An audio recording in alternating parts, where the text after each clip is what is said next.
ورحمۃ اللہ وبرکاتہ۔ جرم جرم ہوتا ہے، کسی بھی معاشرے میں کیا جائے اور کسی بھی وقت کیا جائے۔ یہ اور بات ہے کہ ہر معاشرے نے کرائم کی ڈیفینیشن اپنے حساب سے وضع کر رکھی ہے، لیکن جرم جرم ہی ہوتا ہے، اور انسان نے شروع سے لے کر اب تک، اپنی تخلیق کے فوراً بعد سے لے کر اب تک کوشش کی ہے کہ اپنے جرم کو چھپایا جائے اور کسی نہ کسی طریقے سے اپنے جرم کو اس کا الزام کسی اور پر شفٹ کر دیا جائے۔ طبقاتی نظام کی وجہ سے یہ ہمیشہ سے رہا ہے، اور ہسٹری میں ہم جب قدیم معاشروں کو دیکھتے ہیں، ہزاروں سال پہلے سے لے کر اب تک، اس طبقاتی نظام میں ایک طبقہ ایسا ہر دور میں موجود رہا ہے جس نے اپنے آپ کو پارسا ظاہر کیا، اور زیادہ دور نہیں، محض ایک صدی پہلے تک کچھ کلاسز ایسی تھیں، ایون یورپ، امریکہ میں اور انڈیا میں تو خیر بہت زیادہ یہ تھی سوشل ڈسکریمنیشن۔ تو ایک کلاس ایسی ہمیشہ رہی ہے جس نے اپنے آپ کو پوتر اور بالکل ہمیشہ یہ ثابت کرنے کی ایک وہ تگ و دو میں رہی ہے کہ ہم سے کوئی جرم سرزد ہو ہی نہیں سکتا۔ اسی طرح انہوں نے ایک ایسی کلاس ڈیولپ کر رکھی تھی کہ ہر جرم کا اور ہر ناجائز کام کا ذمہ دار اسی کلاس کو ٹھہرا دیا جائے تاکہ ان کی طرف کسی کی نگاہ نہ آئے۔ تو یہ تاریخ میں یہ جو لوگ اپنے آپ کو پورٹرے کرتے آئے ہیں کہ ہم بے گناہ ہیں، اور انہوں نے جس طبقے کو یہ پورٹرے کر رکھا تھا کہ جرم اور سارے گناہ صرف یہی لوگ کرتے ہیں، تو اس حساب سے پھر ان جرائم کی کیٹیگریز بھی ڈیولپ ہوئیں، اور یہ 1939 اس میں سدرلینڈ نے، یہ ایک امریکن سوشیولوجسٹ تھا، اس نے ایک ٹرمینالوجی جو ہے اس کو انٹروڈیوس کروایا، اور اس نے ایک بک لکھی وائٹ کالر کریمنلز کے بارے میں۔ تو سدرلینڈ نے جو کتاب لکھی، اور جب وائٹ کالر کریمنلز کے بارے میں بات کی، تو اس کے ساتھ پھر اس وقت کی ایلیٹ کلاس نے جو کچھ کیا وہ بھی تاریخ میں محفوظ ہے۔ بہرحال یہ سوشل ڈسکریمنیشن اور سائیکولوجیکل ڈس آرڈرز اور غیر متوازن جو معاشی ہمارے حالات ہیں، یہ الٹریسی، پاورٹی، یعنی بے شمار فیکٹرز ہیں جرائم جن کی وجہ سے کمٹ کیے جاتے ہیں۔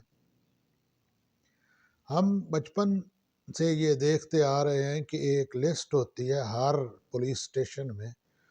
جس کو وہ پوائنٹ آؤٹ کر دیے جاتے ہیں کہ 5-10 لوگ کہ یہ لوگ بستہ بے کے بدماش ہیں۔ تو یہ چھوٹے چھوٹے جیب کترے، چور اور بکرے چھترے چرانے والے، اس طرح کے لوگ جو اپنی عادت سے مجبور ہو کر، غربت کی وجہ سے، جہالت کی وجہ سے، وہ اس طرح کے کرائمز کرتے ہیں اور ریپیٹڈلی کرتے ہیں، تو وہ ان کو انلسٹ کر دیا جاتا ہے کہ یہ لوگ بستہ بے کے بدماش ہیں۔ آن دی ادر ہینڈ، معاشرے میں ایک ایلیٹ کلاس ہے۔ یہ جو بستہ بے کے بدماش ہیں، یہ ساری زندگی ہو سکتا ہے وہ وارداتیں کرتے رہیں اور لاکھوں روپے وہ اکٹھے نہ کر سکیں۔ تو یہ جو ایلیٹ کلاس ہے، ان کے ایک اشارہ ابرو سے بعض دفعہ کروڑوں روپے اوپر نیچے ہو جاتے ہیں، اور معاشرے کو اور اسٹیٹ کو اور ملک کو ایسا نقصان پہنچتا ہے جو بظاہر نظر نہیں آ رہا ہوتا۔ اور یہ لوگ اپنے قلم کے زور پر اور اپنے عہدے اور سیٹ کی وجہ سے کرائم کرتے ہیں، اور اپنے آکوپیشن کو یوز کرتے ہوئے کرائم کرتے ہیں، اور ان کے کرائم کی نیچر جو ہوتی ہے وہ نان وائلنٹ ہوتی ہے۔ ان کو کوئی پیسوں کی کمی نہیں ہوتی، یہ لوگ ایکچولی لالچ میں ہوتے ہیں، ہرس اور ہوس میں، ٹو گیٹ مور، یہ ان کی زندگی کا مقصد ہوتا ہے۔ ارن مور، یہ اگر کوئی بندہ اپنا مقصد رکھے تو کوئی حرج نہیں، باعزت طریقے سے اور ایماندارانہ طریقے سے جتنا مرضی کوئی کمال ہے، لیکن یہ اپنے سٹیٹس کو استعمال کرتے ہوئے اور اپنی سیٹ اور اپنی پوسٹ کو استعمال کرتے ہوئے اور اپنی ریپیوٹ کو اور اپنی پوزیشن کو استعمال کرتے ہوئے کچھ ایسے مفادات حاصل کرتے ہیں، کچھ ایسی پراپرٹیز حاصل کر لیتے ہیں جو کہ یہ حاصل کرنے کے حقدار نہیں ہوتے، اور کچھ ایسی منی یہ ارن کر لیتے ہیں جو کہ یہ حقدار نہیں ہوتے۔ اسی طرح کچھ ایسے ٹیکسز اور کچھ ایسے پیسے، کچھ ایسی اماؤنٹ جو یہ پے کرنا ان پہ لازم ہوتی ہے اور یہ اوائڈ کر جاتے ہیں، اپنی پوزیشن کو استعمال کرتے ہوئے، پولیٹیکل پوزیشن کو استعمال کر لیتے ہیں۔ تو یہ جو ہائی اپس ہیں یہ بڑے ڈینجرس ہیں اس حوالے سے کہ ان کو دیکھ کے لوگ ان کو فالو کرتے ہیں۔ یہ نہ صرف خود کرائم کرتے ہیں بلکہ یہ ایک اوپن انویٹیشن ہوتا ہے باقی طبقات کو، جب لوگ ان کو دیکھتے ہیں کہ یہ پھل پھول رہے ہیں اور تمام تر کرائمز کرنے کے باوجود، تمام تر امبیزلمنٹس کرنے کے باوجود، کرپشن کے سارے ریکارڈ توڑنے کے باوجود یہ معزز کے معزز بھی ہیں اور وسائل پر بھی یہ قابض ہیں، اور لوگوں کو خوف زدہ کر کے یہ جو ہے اپنا کسی کو بولنے بھی نہیں دیتے، پاورفل اتنے ہوتے ہیں کہ یہ لوگ لا میکرز چونکہ خود ہوتے ہیں، ان کے خلاف بات کرنے والا عبرت کا نشان بنا دیا جاتا ہے۔ تو دیز لا میکرز اور لا بریکرز، تو یہ جب بنانا انہوں نے خود ہے تو یہ بڑے خوبصورت طریقے سے ایسے قوانین بناتے ہیں کہ 50-60 روپے والا جو چور ہے یا 50-60 ہزار کا چور چور ہے اور وہ 2-4 دفعہ یہ کرے تو وہ بس تب ایک کا بدمعاش ہے، لیکن اگر اس کا نام بدلا دیا جائے اور واردات ڈالے 50 لاکھ کی یا 2 کروڑ کی یا 5 کروڑ کی، تو 50 کروڑ تک کی انہوں نے ایک کوشش کی کہ کوئی ایسی ترامیم لائی جائیں کہ 50 کروڑ تک کے گھپلے کو تو یہ چھوٹا کوئی ادارہ ہاتھ ہی نہ لگا سکے۔ ہمارا جو اپاہج احتسابی نظام ہے وہ محض 50 کروڑ تک کے گھپلے تک تو صرف وہ بس انگڑائی لے سکتا ہے۔ تو یہ لوگ یعنی یہ اپنی ہائی سٹیٹس کی وجہ سے، اور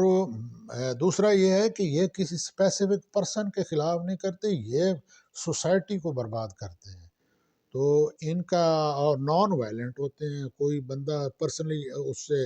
ایک آدمی جب افیکٹ نہیں ہوتا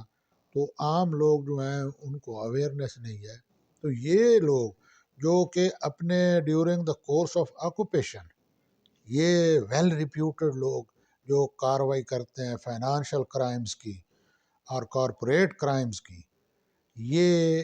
ان کو نام دیا گیا، سدرلینڈ نے اس وقت ڈسکس کیا وائٹ کالر کرائمز۔ تو یہ کریمنلز جو ہیں یہ معاشرے کو بڑے بڑے گھپلے کرتے ہیں، cyber crime, money laundering, forgery, پکڑ میں اس لیے نہیں آتے کہ خود پاور میں ہوتے ہیں۔ بہرحال اس کے اور بھی ہیں کیٹیگریز، اس میں ریڈ کالر کریمنلز ہیں، اس میں بلیک کالر کریمنلز ہیں، گرین کالر کریمنلز ہیں، بلیو کالر کریمنلز ہیں۔ تو اگلے پارٹ میں اس کو کرتے ہیں ڈسکس، ریڈ کالرز اور اس کو بلیو کالر کریمنلز کو آپس میں ڈسکس کرتے ہیں۔ وہ ریڈ کالرز بھی ان وائٹ کالرز کی ہی ایک سب کلاس ہے۔ السلام علیکم ورحمۃ اللہ وبرکاتہ۔